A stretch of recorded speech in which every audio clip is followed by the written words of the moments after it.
So back in Singapore, I live in dormitory. I've got a neighbor who really loves coffee, and very coincidentally, he's also a Starbucks barista. So he told me how to prepare a good cup of coffee for somebody you want to like. The process is very simple. You firstly prepare your beans, you roast them, and lastly, delight the person you're serving. It's a very simple process, but it's not easy. In a very same manner of prepare, roast, and delight, Starbucks will be able to delight the whole of China and remain the leading coffee brand in China. A very good morning, ladies and gentlemen. My name is Henry. These are my teammates, Janelle, Lester, and Ben. Together, we are Tungsten Consulting from NUS. Thank you for having us in this great, wonderful city. So before we proceed, let's take a look at the snapshot in which Starbucks is operating. Before that, the question we have been presented today is, how can Starbucks raise market share in a sustainable way in such an intense, competitive arena? Our key objectives will be to raise revenues from 2 billion in 2016 by 70% to 2018. Number of stores will increase 1,367 to 3,400 stores by the end of 2019. And lastly, we want to increase the number of cups per day that Chinese consumers currently consume, which is far below the global average. Just a very simple snapshot, let's take a look at the company of Starbucks.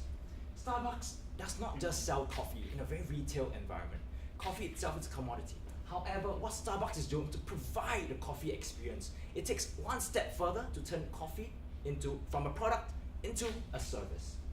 They also have very strong brand equity that has been very much fueled by the premium pricing position and also the foreign branding.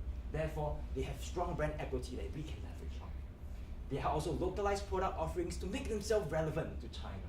And lastly, with increased focus on expansion within China, there are quality and service concerns. Therefore, the implications are to continue to focus on what we have always been doing well, to focus on providing the experience. We also want to maintain our premium pricing. Therefore, that means no price competition, no differentiation based on price. We want to continue to localize, and lastly, to tackle quality and service concerns, there must be a way to tighten our supply chain concerns. Let's look at the competitors within the Chinese market. You have global chains like Costa Coffee, like Coffee Bean. They are also premium competitors, but they have not been a first mover advantage like Starbucks has. Secondly, you have local and regional chains like UBC Coffee, 85 Degrees. They do not just serve coffee, but also a huge range of local cuisines. Then you have independent coffee retailers and coffee shops that provide very small localized, serve localized areas. Lastly, you have indirect competitors like Dunkin' Donuts, Paris Baguette, that serve not coffee but largely breads and to people who don't really want mocha but see their products as substitutes for Starbucks coffee. Therefore, the implication is that within this intense competitive environment, we have to focus on our core competency of quality coffee and tea and the entire coffee experience. And also, we have to continue the momentum that we have gained with our first mover advantage. My apologies.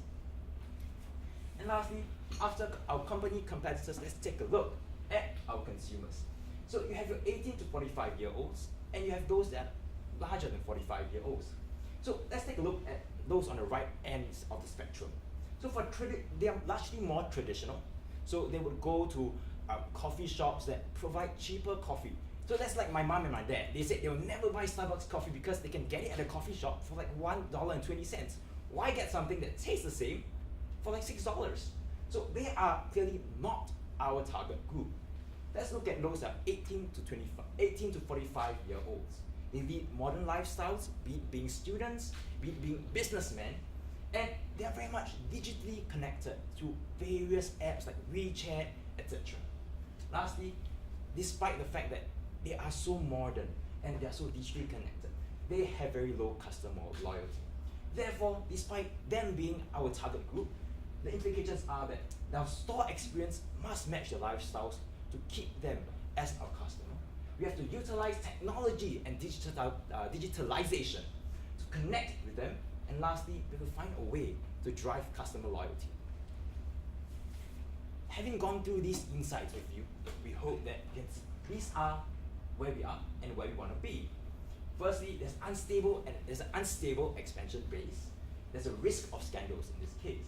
Therefore, we need strong fundamentals for expansion before even expanding out in China. Secondly, there's intense competition within the Chinese market. But we want to be the obvious market leader. And lastly, we have weak customer loyalty. But what we want to be is to have strong customer loyalty and recurrent purchases. Therefore, the three key issues that we have identified is firstly, how can we tighten our supply chain control to create a strong base for our expansion outward in China? Secondly, how can we position ourselves against our competitors, differentiate ourselves, and also raise our market share? Lastly, how can we drive recurrent purchases and ensure that our customers are sticking with us? With our solution of preparing for expansion, we have to set the base, create a firm footing for expansion. How do we roast the competition? And lastly, how do we delight our customers and bring them back again and again? So let's go into the fun parts, our recommendation. The first one is prepare. How do we prepare our base? So before we start, let's talk about why. Why do we even need to tighten the supply chain? Firstly, Starbucks is a premium brand. It bases itself on quality and its unwavering assurance to consumers that our products are safe. However, scandals can derail our growth strategy, and that's seen in companies like McDonald's and Yum, who are still trying to convince consumers that their products are safe. We are vulnerable because we have a high number of licensed stores, and Starbucks has also found out that quality of product and services from these stores are slowly dropping.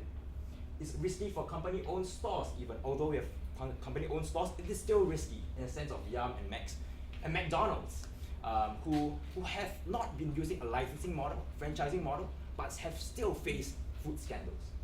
Therefore, we have the implication that the growth strategy will not be feasible and sustainable without a tighter supply chain control. So the next question is, how can we then tighten our supply chain? Let's look at it from an upstream and downstream perspective.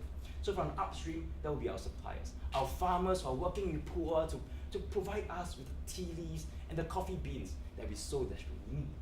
And from downstream, which are our shops, the last point of contact for consumers before consumers find out that they love our Starbucks coffee. So let's look at upstream first. Right now, there's growing production. Production has doubled from 6,000 to 12,000 tons. So that means that we need to ensure that despite rising production, quality is still ensured. So we have borrowed the case study of Takumi teams from Uniqlo, who send their specialized teams, that they call Takumi teams, down to suppliers, work with them, facilitate how they produce the products, and ensure quality control within upstream suppliers. Therefore, we will also have Takumi teams to visit our farmers to ensure that what they are farming, that they are not just focusing on quantity in ensuring that they are meeting the demand for their tea leaves or coffee beans. We also want to ensure that quality is not compromised. Therefore, we're forming a 5-man team, two Chinese people and 3 people from the US. These teams go down once per quarter to ensure that farmers are farming sustainably and ensuring that the quality of these tea leaves and coffee beans, while meeting demand, quality is not compromised. Let's look at downstream. For downstream, we have to train store managers. Store managers, not just for our company-owned stores, but also for licensed stores. Therefore, we will be having a training facility that we will be naming Starbucks University. So Starbucks University will go through the principles on which Starbucks has been formed. Service, cleanliness of its compounds, and lastly, product quality, to ensure that they know how to roast the beans, to ensure that the processes are very structured. The university will be situated on the outskirts of Beijing, and we will only be flying store managers to our main training facility. However, all employees will have to be trained, and therefore we will have online courses for employees to complete. So what are the key benefits for this recommendation? Firstly, there will be reduced risk for scandals. While it will not help us expand directly, it creates a very firm footing for our expansion tactics expansion strategy to be built upon. Therefore, we think that this recommendation will enable us to expand throughout China. The next strategy would therefore to be roasting the competition, and my teammate Janelle will be telling you more. Now in order for us, so we have prepared the beats, and now in order for us to really maintain our position as the market leader in the coffee industry, let us look at how we can tackle our competitors. Now firstly, it is very important to know who our target consumers are, who visits our Starbucks. So for example, Da Ming, he's a young urban adult aged 18 to 42. He's digitally savvy, he loves using mobile phones to make purchases, to view for new products, and he enjoys novelty. He also frequents cafes like Starbucks for hangouts as well as a working space. So it is then important to ask, how does Da Ming then makes his decision to finally eventually purchase a Starbucks cup of coffee? It starts with the awareness, consideration, purchase, and also we want to drive repeat purchase. So firstly, we'll look at how to make Da Ming aware of Starbucks for the start. So in terms of awareness, now one of Starbucks' aim is really to expand Starbucks stores in China to 3,000 stores. It is firstly therefore very important to decide which are the locations that we're going to expand. We know that China is divided into 22 city clusters, and what we propose is basically for the new stores, 60% of our new stores will be open in Tier 1 and Tier 2 cities, and 40% will be in the Tier 3 and Tier 4 cities. And we're going to have a very strategic approach in terms of how we prioritize the opening of our stores. Now we know that there's an increasing rentals in many of these Tier 1 and Tier 2 cities, but there are still actually places for us to actually open the stores. An example will be Xiamen. Now Xiamen has a relatively lower rental cost as compared to the other Tier 1 and Tier 2 cities, but it has also a rising income. And why Tier 3 and Tier 4 cities, why are we also opening our stores there? It's because we want to establish a presence there, and we know that there's an explosion of the middle class in these cities.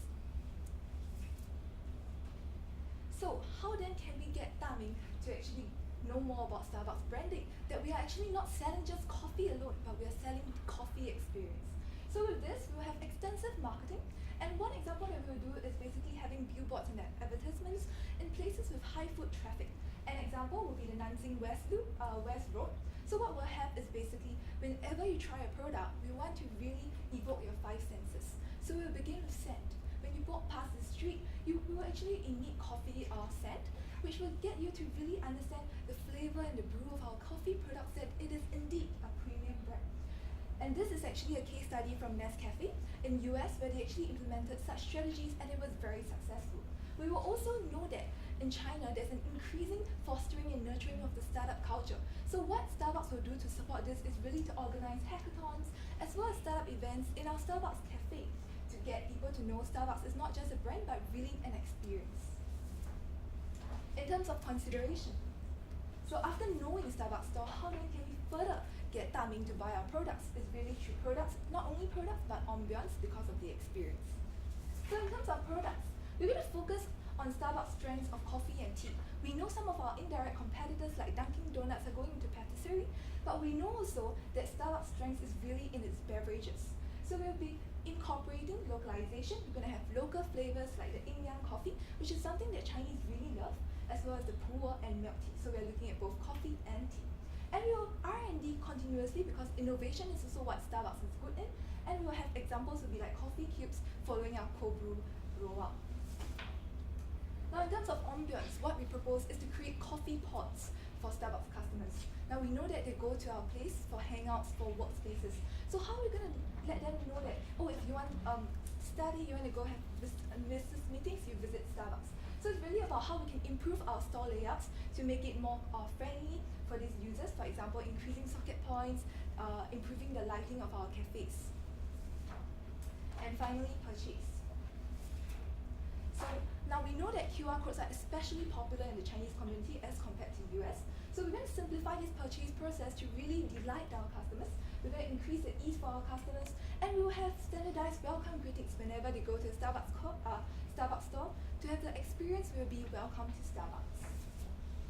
So the key benefits of this is really to improve Starbucks branding in China as a localization, as well as to induce the first purchase. Now having induced the first purchase, how then can we make sure that there's repeated purchase to sustain our brand?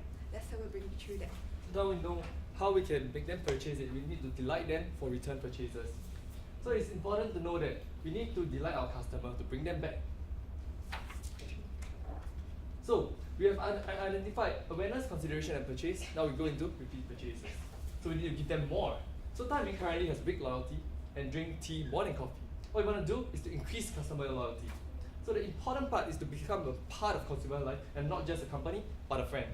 So how do we do that? It's important that we touch on the traditional part because it's a hygiene factor. We'll continue doing our Starbucks card in terms of membership, and then store layout, as mentioned by Janelle, enjoyable experience giving them, and also in terms of discount, family and friends, especially seasonal discounts, increasing repeat purchases. To improve further, it is important we touch on digitalization. We will partner with WeChat to come out with a mini app and leverage on our Starbucks presence. The first one will be keeping our membership going on to WeChat, so there will be a membership platform on the WeChat using the QR codes. But more importantly, what we want to have is the iBeacon capabilities. So basically, it will be an inbuilt capability in the WeChat, our Starbucks WeChat mini app. So when Daming moves on nearby a Starbucks store, he will have a pop-up notification telling him that there's a Starbucks nearby. So the location with GPS will pop up telling him current location, where are you, and how to get to your Starbucks destination in 0.5 kilometer, realizing accessibility. So for that, what's his motivation to go to the store is the discount and the points that he can receive. It's like Pokemon Go. So walking to there you can garner a certain form of points. So the next one is data analytics, driving on digitalization. For example, in Store A, we will be using machine learning based data analytics, understanding our consumers. For example, if in Store A people like more green tea latte, we will increase the sales and produce more of this kind of products, for example, tea, coffees. And then in Store B, if people like more of festive drinks, like for example, white Christmas coffee, we will be producing more of that using our data analytics capabilities. The last one, which is retargeting timing, which is very, very important, using the WeChat capabilities. Starbucks Hongbao, this is something that WeChat is already doing. So you will be able to use your cashless payments to buy credits for your friends. For example, during their birthdays or during festive seasons such as Christmas, buying them Starbucks credit, giving them money to buy Starbucks. Retargeted advertisements, basically tailored data analytics advertisements to target different customers, and also general advertisements for Starbucks. Cashless payments and order in advance is a must-have for Starbucks on WeChat as well. So all in all, adding membership, iBeacon, data analytics, and retargeting, plus the traditional methods that we have, we will increase understanding of timing by data analytics, and also becoming part of timing life by going into WeChat, which is a widely used application, and also inviting timing back for repeat purchases through the iBeacon app. So I'll pass my time on to Ben to share more about the financial impact that we have identified. Thank you, Lester. So now that we've heard our 3 strategies, it is time to see how our strategies translate into financial impact for Starbucks China.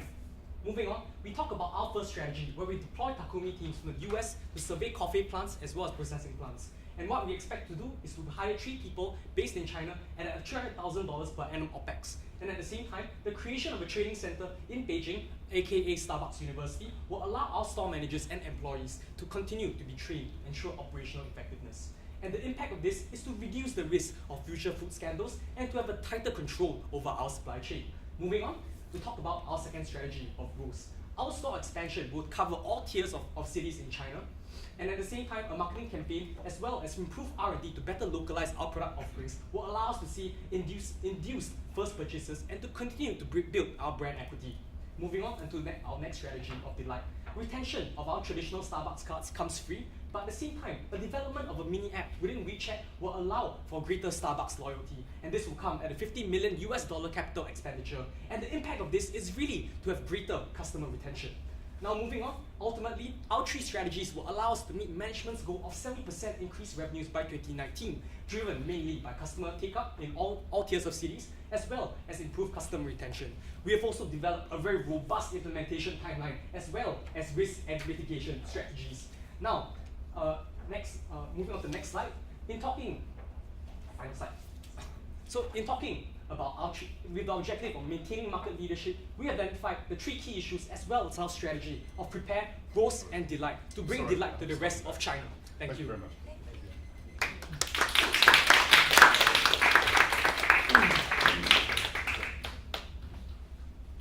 Just give me 2 minutes.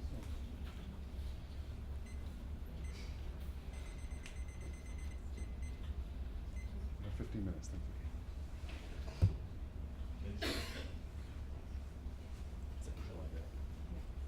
Thank you for your presentation. It's Thank you. very delightful.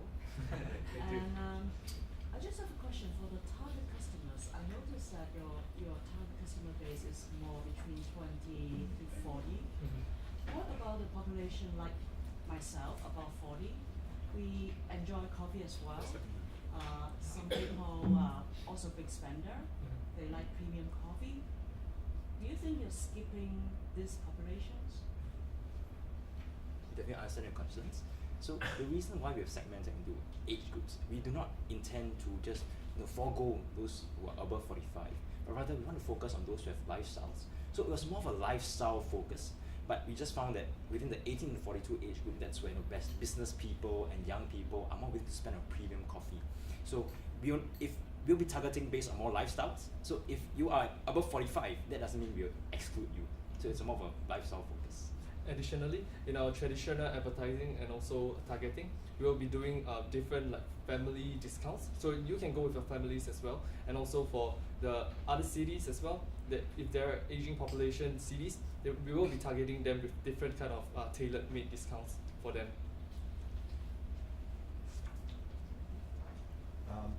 Well done. Interesting presentation.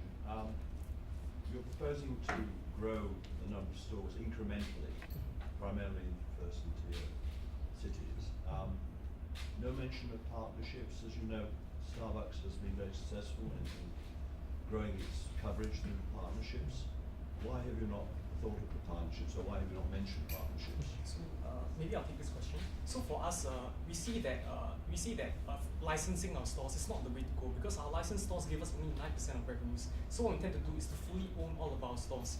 And in speaking about why we wouldn't go into joint ventures, this is because we've already been in China since 1998. So we've been in China for 18 years. And what this means is that we already have the expertise to develop our products in China, and we have a industry know-how and a local know-how of how to operate in China. And therefore, moving forward, we want to do our stores through fully company-owned stores. And pertaining to a question, one of the considerations we actually had was whether we should have our own application, for example, a Starbucks application. But I think the reason why we chose to have a mini app in WeChat is because we understand WeChat is widely used by the Chinese in China. So it was one of the considerations whether we should have a joint venture with other companies as well. So just to delve deeper, the last one. So right now, we understand that why not continue with partnerships. We think currently Starbucks, their company-owned stores, we mean like company-owned stores and licensed stores. Company-owned stores meaning that they are in joint ventures with other companies, but not licensed to individuals, for example. So yes, we'll continue with company-owned stores, like fully company-owned, as in it's not licensed. So we'll still continue working in partnerships because we still need a local know-how. Yes, but we're company-owned. So how did you think about just the company-owned stores versus the partnership stores that they have? I mean, there's information in here which talks about the relative revenues and profitability. Yes. I mean, how did you look Yes. at this? And I know you got rushed in the end. So what was your final recommendation? Yes. Okay, sure.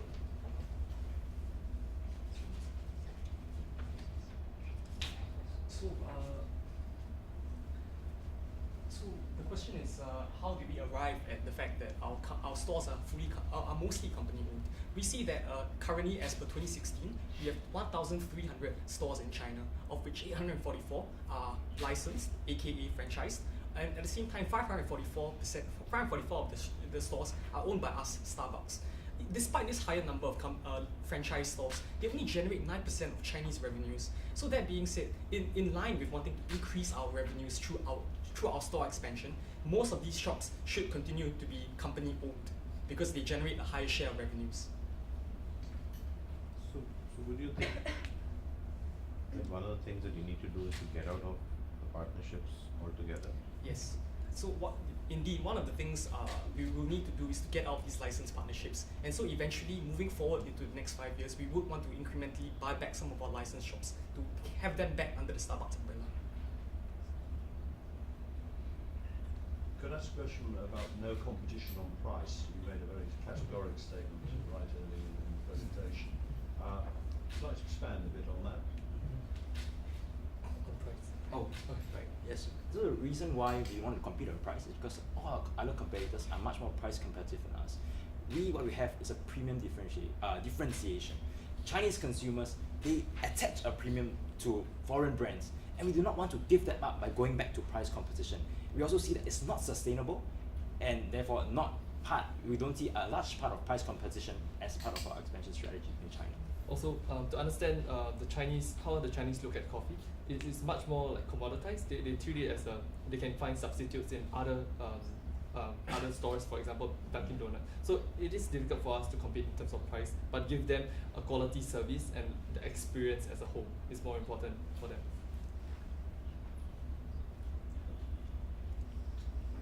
I'll go back to the first point that was made, which talked about the segment or target segment that you go for, and all three of us probably not eligible.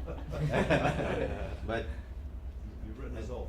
I talk from a sample of one, which is me. I don't go into Starbucks looking for a deal. I just go looking for a coffee, and I'll spend time sitting there too. I understand some digital, not as well as you people do. Why am I not the real target customer for them? Because I don't go looking for discounts at all. Yeah. And I go for a coffee and the experience, Yeah. and it's Yes. great coffee now. Yes. And they keep on evolving. Yes. Why do you, how did you think about a segment more than 45? Right. Okay. So I apologize if we No, didn't we are actually not clarify. hurt. Okay, don't worry. So I apologize if we're not clear, we didn't clarify in our slides. But what we're doing is just to show where the most likely age segments. However, in the end, our main categorization is based on lifestyles. So you can be a businessman who's 60 or 70 who still wants coffee. Which is why we know that although you might not be digitally connected via WeChat, for example, we have traditional media to reach out to these people, part of these lifestyles, who still want Starbucks coffee. So we are planning to reach out to a wide range of lifestyles, and age was just one way for us to show who was more likely to be in. But we apologize if it was not clarified. No, that's fine. Every generation writes on the previous one. Well, we'd like to include you to buy Starbucks. I think on the loyalty side, obviously you want to drive loyalty, especially in China, where Yes. people probably don't have much loyalty. Yes, that's right. So in your program that you're suggesting, is there anything really new to the market that you can really enhance the loyalty to Starbucks? I'm trying to stress Yeah. new strategy. Okay. So the new strategy here, I would say, is the iBeacon capability. So it's more of, maybe I can bring you to the iBeacon slide. So it is more of using technology to reach out to our target group. So most of them are exposed to WeChat.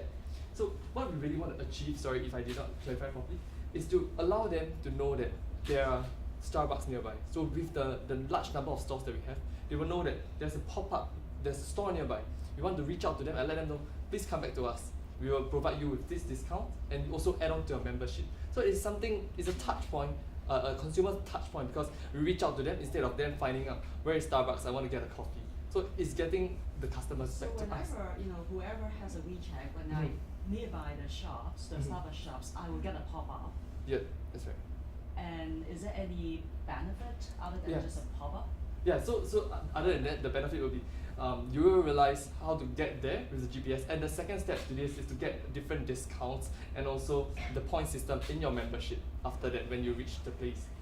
So to elaborate further, so because we have the data analytics capability, we really for every member who actually downloads our app, we will know like what's your frequent purchases, what are your likes, and that's where we come in with something different, something delightful. So you will recognize me, basically. Yes, is that's that- right. And with based the- on your likes, based on your previous history, and we will give you perhaps, let's say, a free cup of coffee, green tea latte, based on your likings to delight you at certain times. Yeah.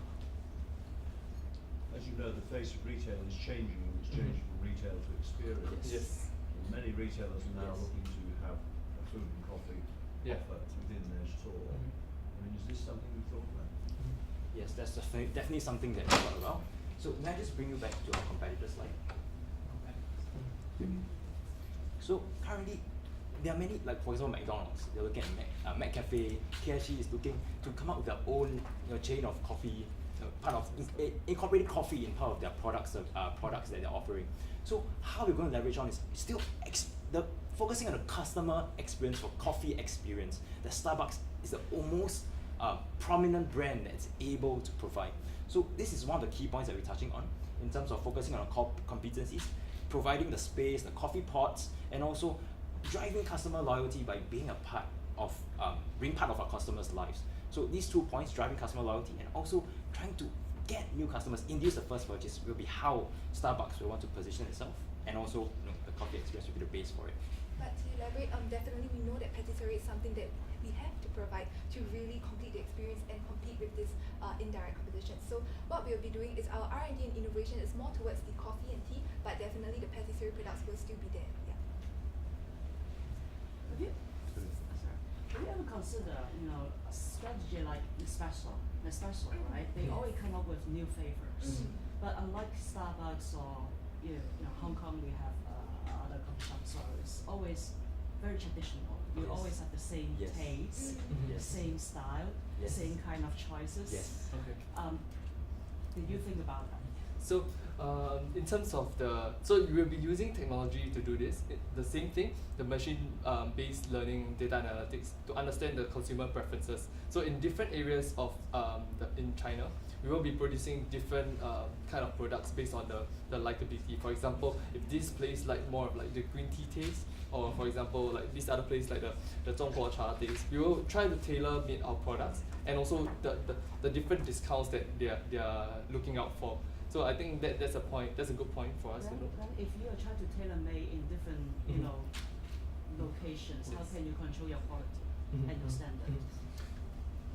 So just to answer that, I think what Lester meant was how we have standardized products, customized as in we provide through data analytics the drinks that people like most, so that we have more of that in a particular store.